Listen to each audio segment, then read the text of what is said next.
Well, turning now to campaign 2018 local matters. It was a night of firsts in Tuesday's primaries. Yesterday, elections were held in Wisconsin, Minnesota, Connecticut, and Vermont, setting the stage for more historic wins in November.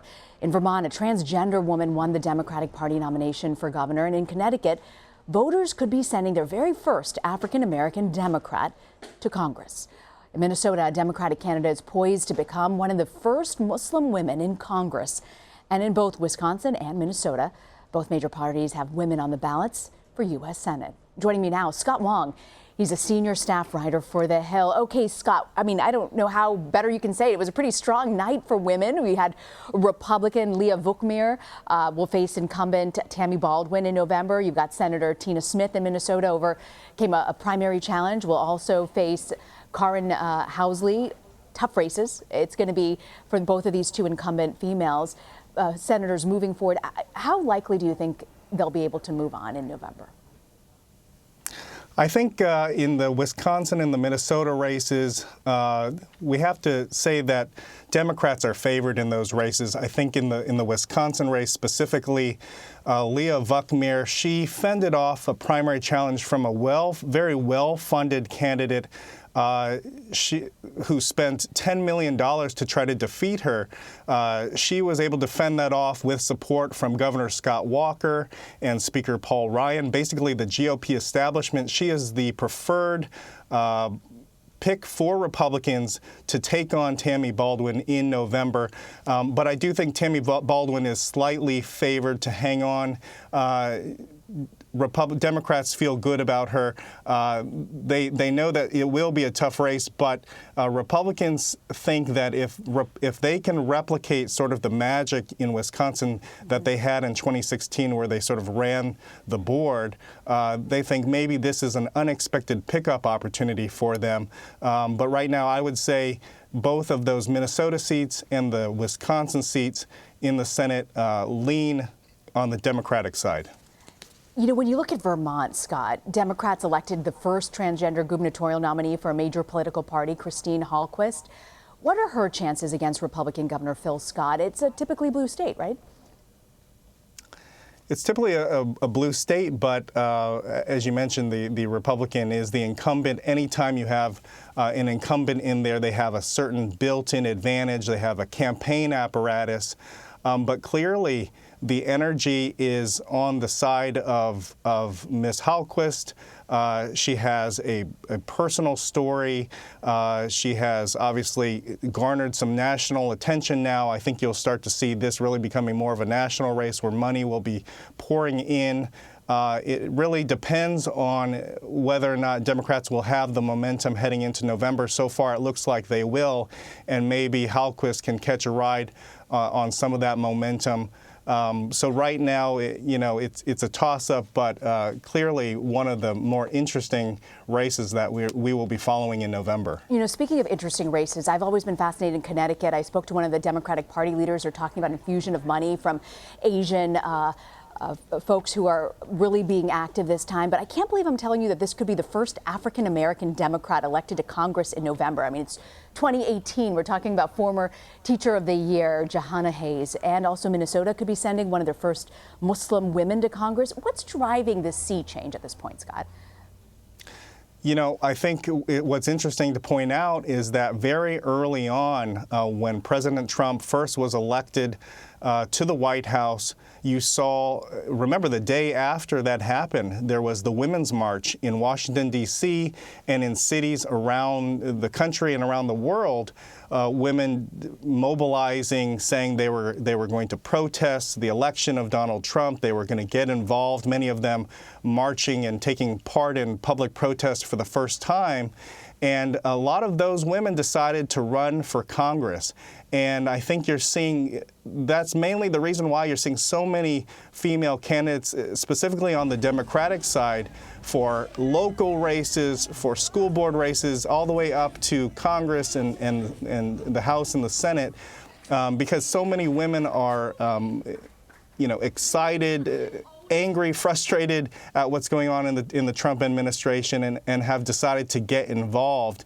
And I think in the case of This woman in Connecticut, a former national teacher of the year, not a politician by any means. She's one example of somebody who decided to get involved and jump into a race for Congress. Yeah, Boy Scout, I tell you, if there was a list of disruptors in this election, I know it's too early to tell, but the school board has got to be one of the disruptors in this election. From coast to coast, we're seeing people who were teachers deciding they're getting out of the classroom because they've had enough and trying to make political change. It'll be fascinating to see what comes of that.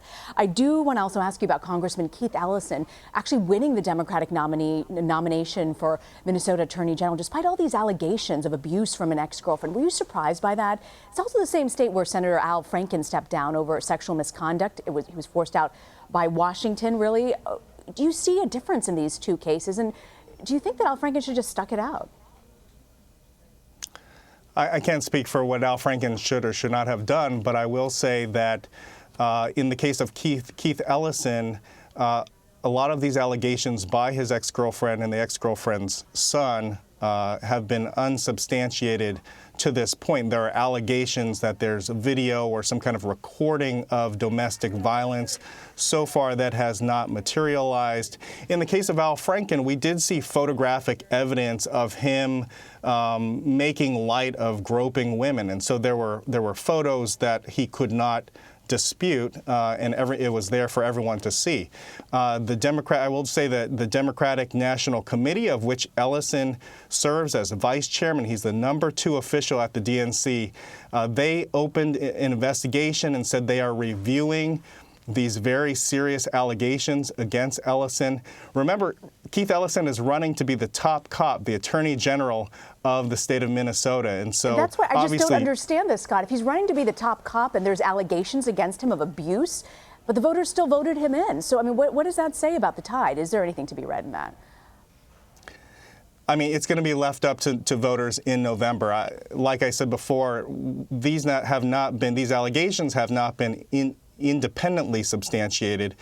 Unless we see further evidence, maybe voters are willing to stick with him. He is a progressive leader in the country. He is not only a leader at the Democratic National Committee, but the co-chair of the Progressive Caucus on Capitol Hill. He's known as a progressive leader. Obviously, if more evidence comes out against Keith Ellison, he will be in some real trouble. I want to also ask you about the Republican from Minnesota, Governor Tim Pawlenty, who actually failed to make a comeback. We know Jeff Johnson won the primary instead. So What can you sort of read from those results?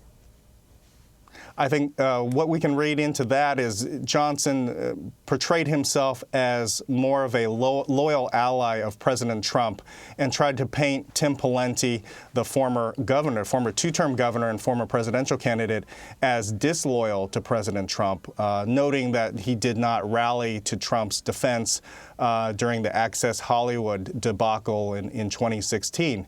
And so, as we've seen time and again, Republican primary voters come out in support of President Trump. They're loyal to President Trump, and they want to support people who are loyal to President Trump. And in this case, it simply was too much. It really was a wipeout. Pawlenty lost by almost 10 points. And at this point, I think a lot of people are seeing his political career as elected political career as probably over. A wipeout, interesting. I want to ask you, though, also about the president. He's tweeting out his endorsements for Republican candidates who won last night, Connecticut governor among them. How much do they want to align themselves with President Trump when it comes to the general elections versus the primaries? Is there a difference? What we're seeing from Republicans, certainly in the primaries, they do want to align with President Trump. I think as we start to shift more and more to the general election, you will see a little bit of distancing from some candidates.